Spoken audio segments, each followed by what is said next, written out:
श्याम भाई, आजकल महंगाई इतनी बढ़ गई है कि मजदूरी करके ठीक से घर का खर्चा भी नहीं चल पाता है। हाँ, महंगाई तो बहुत है आजकल, लेकिन महंगाई सिर्फ हम गरीबों के लिए ही है, अमीरों को इससे कोई भी फर्क नहीं पड़ता। अच्छा ये बताओ, भाभी जी कैसी हैं? ठीक है। अच्छा तू बता, तू कब तक कर रहा शादी? अरे यार, करेंगे शादी आराम से। अभी कमा कर पैसे इकट्ठे कर लें, उसके बाद करेंगे शादी। वो क्या है ना कि हमको अपनी पत्नी को पढ़ा लिखा कर सरकारी अफसर बनाना है। सरकारी अफसर? वो किस लिए भाई? वो इसलिए जिससे हमारी गरीबी दूर हो सके। हम गरीबों का एकमात्र सहारा शिक्षा ही तो है। गरीबी के चलते हम तो पढ़ नहीं पाए, लेकिन हम कमा कर अपनी पत्नी को ज़रूर पढ़ाएंगे। वैसे भाभी जी ने कुछ पढ़ाई वढ़ाई कर रखी है कि नहीं? पता नहीं यार, मैंने इसके बारे में अभी तक पूछा नहीं। अरे तो पूछो ना यार।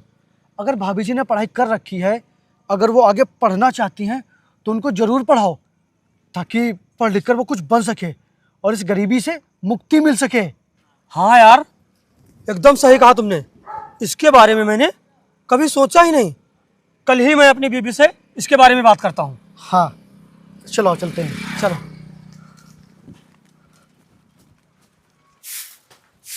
ज्योति, तुम एक बात बताओ, तुमने पढ़ाई की है कि नहीं? वो किस लिए पूछ रहे हैं? अरे मैं जो पूछ रहा हूँ वो बताओ। हाँ, मैंने बीए किया है। अच्छा ये बताओ, कितने नंबर आए थे? मेरे 85% आए थे और मैं पढ़ने में बहुत अच्छी थी। लेकिन आप ये सब क्यों पूछ रहे हैं? पढ़ने में अच्छी थी तो कभी बताया क्यों नहीं? अब शादी के बाद क्या ही बताती, काम से ही फुर्सत नहीं मिलती है। मेरी बात ध्यान से सुनो, आज से तुम कोई काम नहीं करोगी, सारे काम बंद, सिर्फ तुम पढ़ाई करोगी। पढ़ाई करोगे?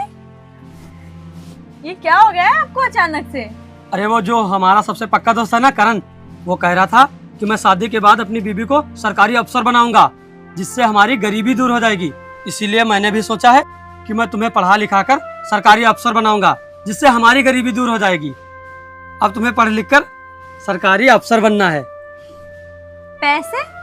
आपको पता भी है पढ़ाई में कितने पैसे लगते हैं? तुम्हें इससे क्या मतलब? वो मेरी परेशानी है, तुम्हें सिर्फ पढ़ाई करना है। बोलो, तुम मेरे लिए करोगी नहीं ये सब? हाँ, मैं आपकी खुशी के लिए सब कुछ करूंगी। ज्योति, अब मेरा एक ही सपना है कि तुम पढ़ लिख कर एक सरकारी अफसर बनो। अच्छा, इसके लिए कौन सी पढ़ाई करनी पड़ेगी? यूपीएससी की कोचिंग सबसे अच्छी रहेगी। तो ठीक है, कल हम लोग चलेंगे शहर, फिर मैं तुम्हारा एडमिशन करवा दूंगा और तुम मन लगाकर पढ़ाई करना और घर के काम मैं कर लूंगा सब। ठीक है, रुको, मैं तुमसे बाद में बात करता हूँ। पैर लागो चौधरी साहब, खुश रहो। अरे चौधरी साहब, वो जो गांव का सुनील है ना, वो अपनी बीवी को पढ़ा लिखा कर सरकारी अफसर बनाना चाहता है। क्या? सरकारी अफसर? हाँ चौधरी साहब, सरकारी अफसर। और वो सुनील अमीर बनने के सपने देख रहा है और वो कल जाएगा शहर अपनी बीवी का एडमिशन करवाने। चौधरी साहब, अगर उसकी बीवी सरकारी अफसर बन गई तो फिर सुनील अपनी औकात भूल जाएगा और फिर आपका दबदबा भी कम पड़ सकता है। दबदबा था, दबदबा है और दबदबा हमेशा बना रहेगा। और इस गांव में हमसे ऊपर कोई भी नहीं जा सकता और सबको हमारे नीचे ही रहना है। और इस सुनील की हिम्मत कैसे हुई हमसे ऊपर जाने की?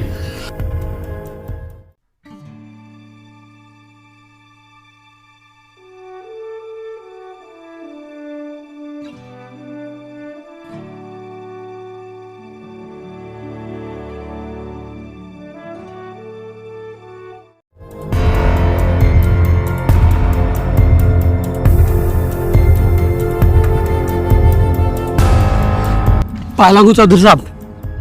सुनील, अगर तुम्हें खुश रहने का आशीर्वाद पाना है तो जाओ, वापस लौट जाओ और अभी तक जिस तरह जी रहे थे उसी तरीके से जियो। चौधरी साहब, मैं कुछ समझा नहीं। हम समझाते हैं। तुमने ये जो अपनी बीवी को पढ़ा लिखा कर अफसर बनाने का सपना देखा है ना, भूल जाओ इसे, क्योंकि यहाँ राज सिर्फ चौधरी साहब का चलेगा। और जाओ, वापस घर लौट जाओ।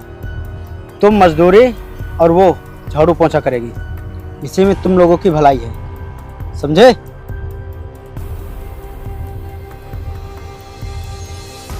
चौधरी साहब, पढ़ने का अधिकार तो सबको होता है और मेरी पत्नी पढ़ने में बहुत तेज है।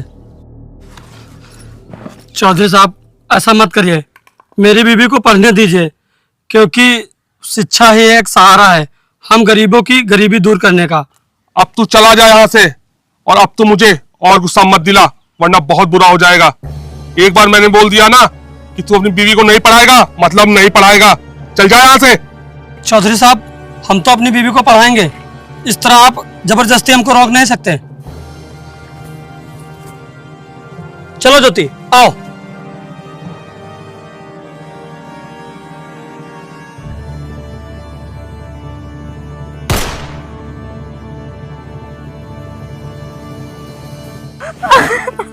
उठिए, हम मुझे ऐसे छोड़ के नहीं जा सकते। उठिए, उठिए, उठिए, उठिए।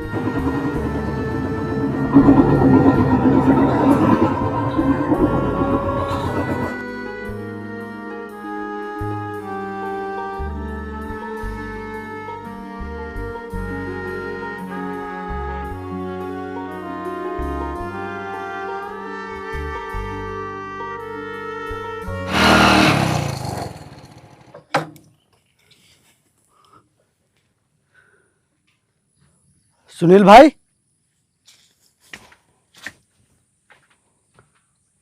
सुनील भाई, कहाँ हो? कहाँ चला गया सुनील भाई? कहाँ हो यार? सुनील, अरे भाई रुको यार, वो यहाँ पर सुनील भाई रहते थे, वो कहाँ गए? अरे बताओ ना भाई, मैं कुछ पूछ रहा हूँ तुमसे, कहाँ गए यार? चौधरी साहब ने उनको मार डाला। क्या मार डाला? और उनकी पत्नी वो कहाँ है? उनका कुछ भी अता पता नहीं।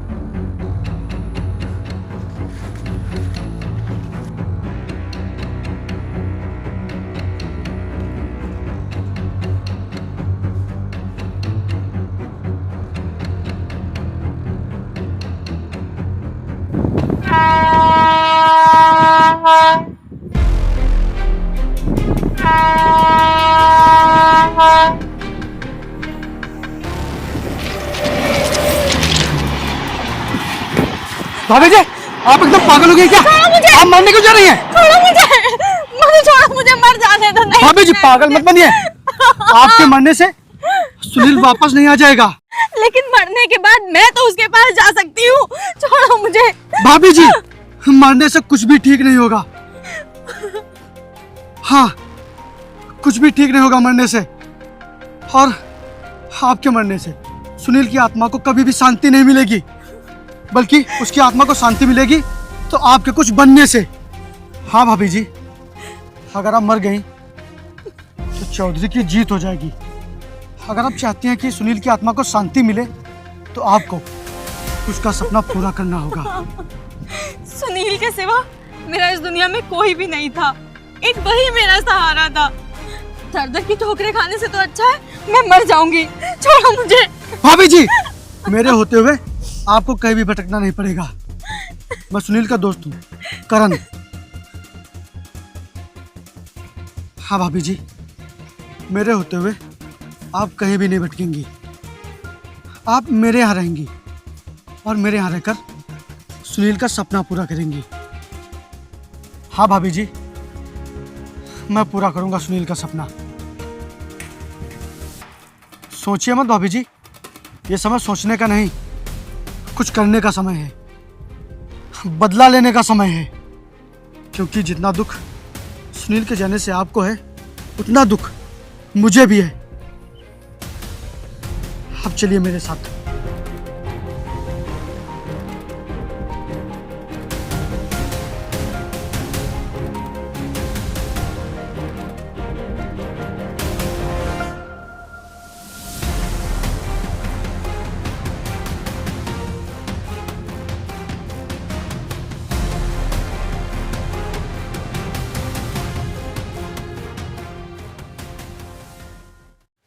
करण जी, आप मुझे यहाँ से जाने दीजिए, नहीं तो अगर चौधरी को कहीं से पता चल गया कि मैं आपके साथ हूँ और आप मुझे पढ़ा रहे हैं तो वो आपको भी नहीं छोड़ेगा। आपका गांव यहाँ से 5 किलोमीटर दूर है। चौधरी को कभी पता ही नहीं चल पाएगा कि आप मेरे पास हो। वैसे ये चौधरी है कौन?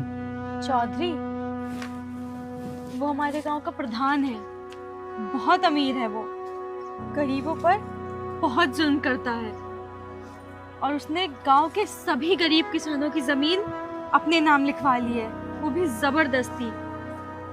और उन सभी किसानों से उन्हीं की जमीन पर मजदूरी करवाता है और उन्हें पैसे भी नहीं देता। उसके खिलाफ कोई आवाज भी नहीं उठा सकता है, और अगर कोई आवाज उठाता भी है तो चौधरी के खिलाफ कोई कार्यवाही नहीं होती है और आवाज उठाने वाले की जान ले ली जाती है। चौधरी चाहे जितना खतरनाक हो, चाहे जितना अमीर हो, लेकिन अब आपको हिम्मत नहीं हारनी है और अब आपको पीछे मुड़कर बिल्कुल भी नहीं देखना है, क्योंकि आपको अब सरकारी अफसर बनकर इन चौधरी जैसे लोगों का सफाया करना है। लेकिन क्या? हाँ, लेकिन क्या? मैं समझ गया। आप यही सोच रही हैं ना कि पढ़ाई में बहुत पैसे लगेंगे, इतने पैसे कहाँ से आएंगे? तो मैं आपको बता दूं कि मैं 5 साल से कमा रहा हूँ अपनी शादी के लिए।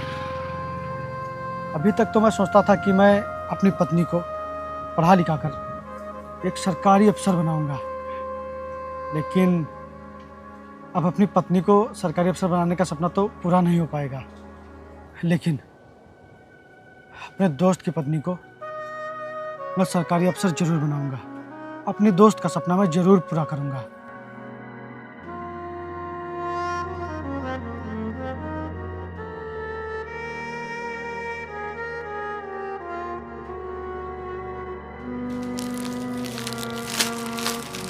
ये लीजिए, मैं आपके लिए कपड़े लेकर आया हूँ, देखिए कैसे हैं।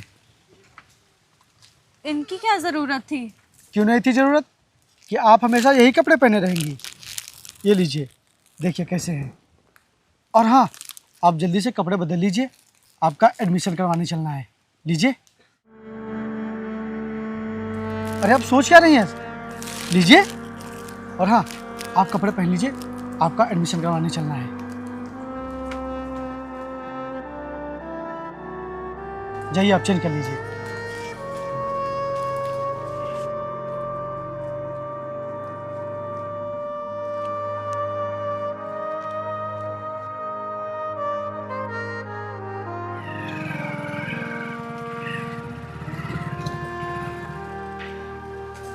उतरिए।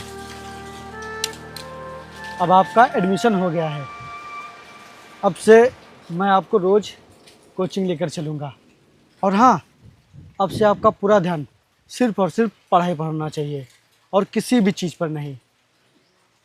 आप अंदर जाइए, मैं आपके लिए किताबें लेकर आता हूँ बाज़ार से।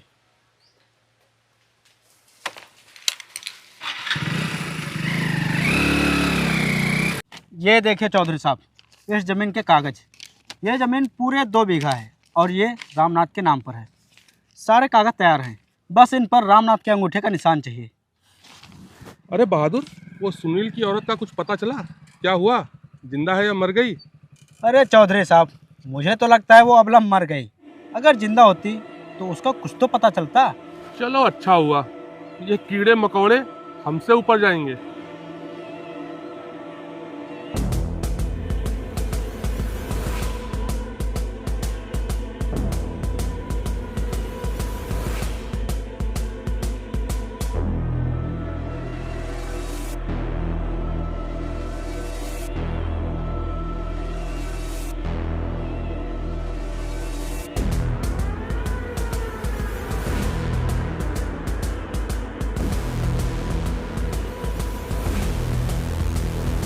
वहाँ तक ये सारी ज़मीन हम लोगों को कब्जा करना है।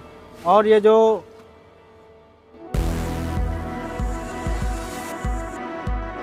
कौन है बे तू? और ये डंडा लेकर मारने किसको आ रहा है? अरे बोलना, कौन है तू और किसको मारने आया है?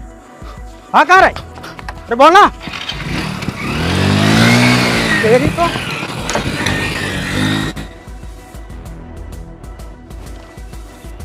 कौन है ये बहादुर? पता नहीं चौधरी साहब कौन है। पता करो ये कौन है। ठीक है चौधरी साहब। ये देखिए, मैं आपके लिए किताबें लेकर आ गया हूँ। आपका एडमिशन भी हो गया और किताबें भी आ गई। अब सिर्फ आपका पढ़ना बाकी है। आपके दोस्त बहुत किस्मत वाले थे जो उन्हें आप जैसा दोस्त मिला, और अब मैं बहुत किस्मत वाली हूँ जो मुझे आप जैसा इंसान मिला जो मेरी इतनी मदद कर रहा है, वो भी बिना किसी स्वार्थ के। देखिए, इस तरह की बातें करके आप मुझे शर्मिंदा मत कीजिए। ये लीजिए किताब, आप पढ़ाई शुरू कीजिए, मैं खाना बनाता हूँ।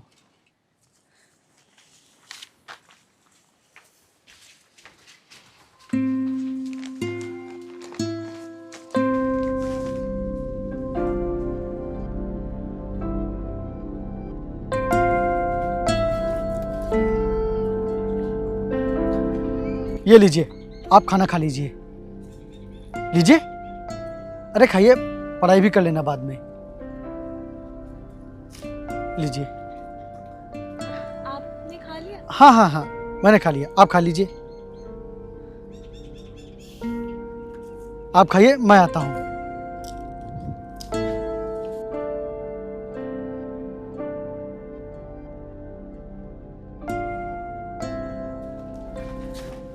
ये रहा टिफिन, इसमें खाना है, टाइम से खाना खा लेना। आ बैठो, आ जाओ, बैठो।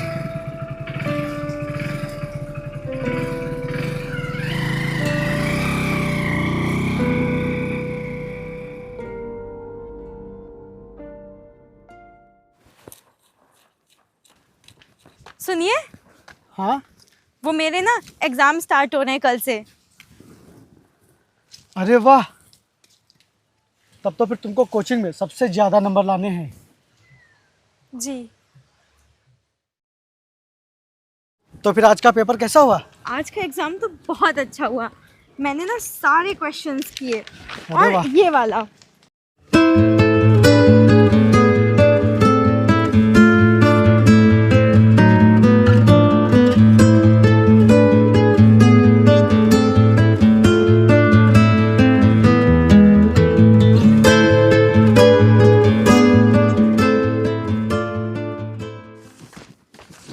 करण जी, क्या हुआ? क्या हुआ? यूपीएससी में मेरी 30वीं रैंक आई है। 30वीं रैंक? ये क्या होता है? अरे बाबा, मैंने यूपीएससी का एग्ज़ाम क्लियर कर लिया है, और कुछ ही दिन बाद मेरा इंटरव्यू है, उसके बाद में मेरी ट्रेनिंग है, और फिर उसके बाद मैं आईएएस ऑफिसर बन जाऊंगी।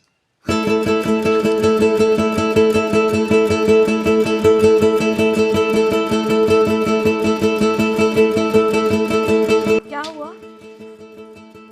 आज मेरा दोस्त सुनील जिंदा होता तो बहुत ही खुश होता, लेकिन वो आज ऊपर से देखकर बहुत ही खुश हो रहा होगा। सपना भले ही मेरे पति का हो, लेकिन उसे पूरा तो आपने ही किया ना। अगर आप नहीं होते तो मैं भी अपनी जान दे देती। आपने मुझे पढ़ाया लिखाया, इस काबिल बनाया। आपकी वजह से आज मैं इस मुकाम पे हूँ। मैं आपका एहसान कभी नहीं भूलूंगी। देखिए, अगर आप बार बार इस तरह एहसान की बातें करेंगी तो फिर मैं आपसे गुस्सा हो जाऊंगा और आपसे फिर कभी बात नहीं करूंगा। अरे रे, आप ये क्या कर रही हो? आशीर्वाद ले रही हूँ, क्योंकि उनके बाद मेरी देखभाल करने वाले और मुझे नई जिंदगी देने वाले आप ही एक नेक दिल इंसान हैं। मुझे आशीर्वाद दीजिए कि मैं आईएएस ऑफिसर बनकर ही वापस आऊँ। रुकिए,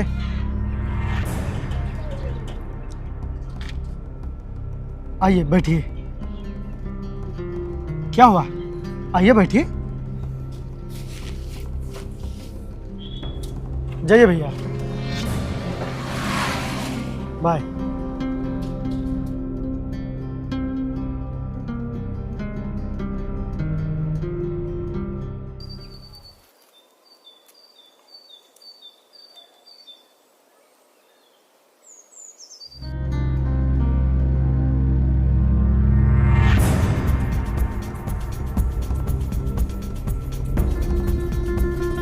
आज तक किसी की हिम्मत नहीं हुई तो मुझे आंख उठाकर देख सके, और तूने मुझे मारने की कोशिश की। इतनी हिम्मत कहां से आई बे? और तुझे जितने दिन जीने थे तूने जी लिए, अब तुझे ऊपर जाना पड़ेगा, बिल्कुल अपने दोस्त की तरह। और हाँ, दोस्त से याद आया, सुना है उसकी बीवी को तूने ही सहारा दिया है। तूने ही सहारा दिया है ना? बोल, तूने ही सहारा दिया है ना? बोल बोल, तूने ही सहारा दिया है ना? बोल, मारो साले को।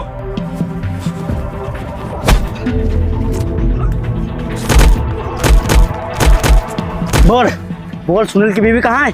बोल रे, हो सकता है तेरी जान बच जाए। बोल। मुझे नहीं पता उसके बारे में, मैं नहीं जानता कि वो कहाँ है। इसका घर कहां पर है?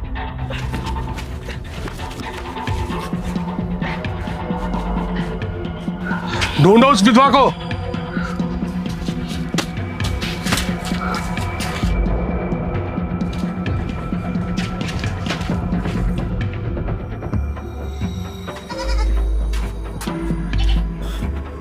चौधरी साहब, पूरा घर छान मारा, लेकिन वो विधवा कहीं नहीं मिली। क्यों बे, कहां छुपा दिया उसे? वो मेरे साथ नहीं रहती है। सुनील के मरने के बाद उसने आत्महत्या कर ली थी।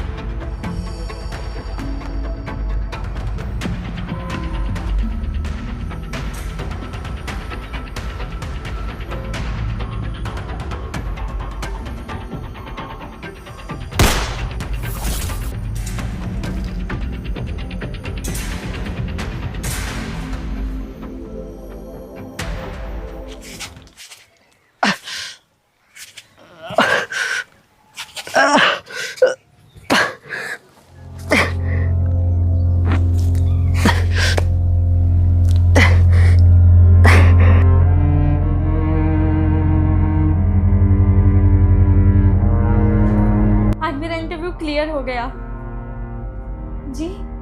मैंने आपका सपना पूरा कर दिया, और ये सब मुमकिन हो पाया है तो सिर्फ करण जी की वजह से।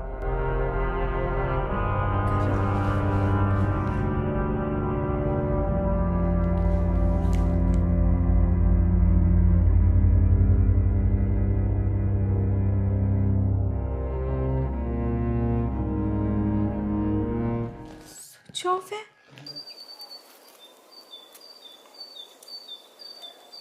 पता नहीं ज्योति किस हाल में होगी।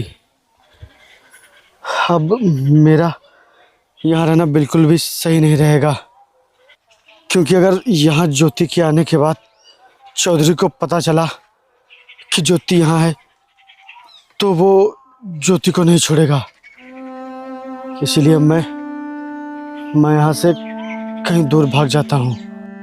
जब ज्योति यहाँ आएगी तो मुझे यहाँ ना पाकर खुद ब खुद वो यहाँ से चली जाएगी और फिर कहीं अपनी दुनिया बसाएगी।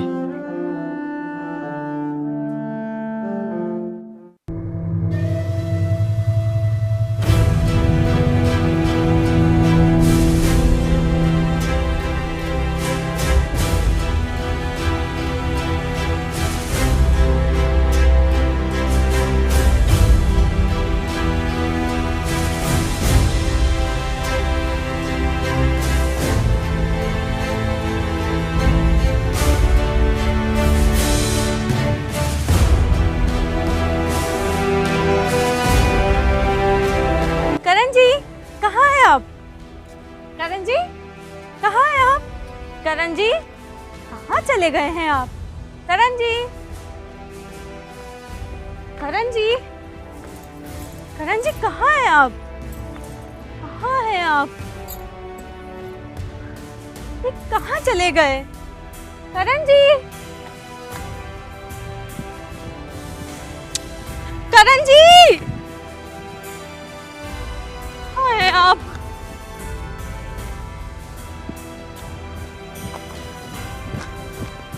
करण जी,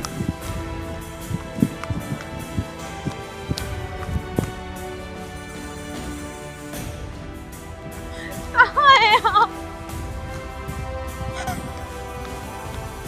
करण जी, कहाँ हैं आप?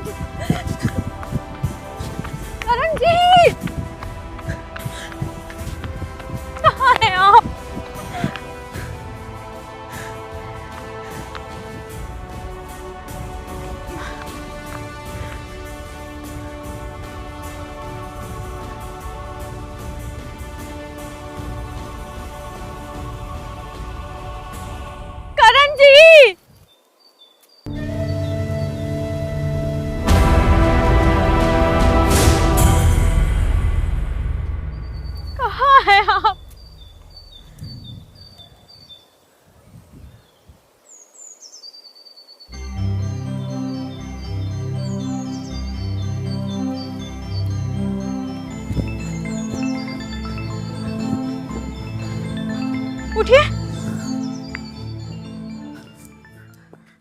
उठिए उठिए। अरे क्या हुआ आपके पैर में क्या हुआ है? हाँ क्या हुआ करण जी, क्या हुआ है आपके पैर में?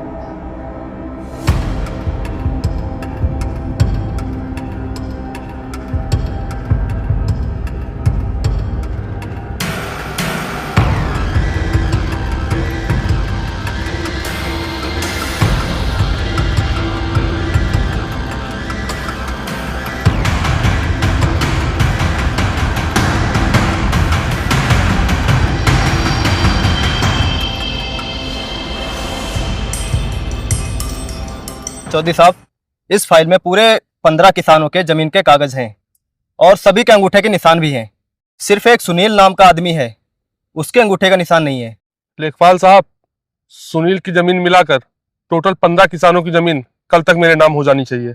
चौधरी साहब, काम तो हो जाएगा, लेकिन अच्छा प्रदीप, कल तक लेखपाल साहब के अकाउंट में पैसे पहुंच जाने चाहिए। ठीक है। लेखपाल साहब, कल आपके अकाउंट में पैसे पहुंच जाएंगे।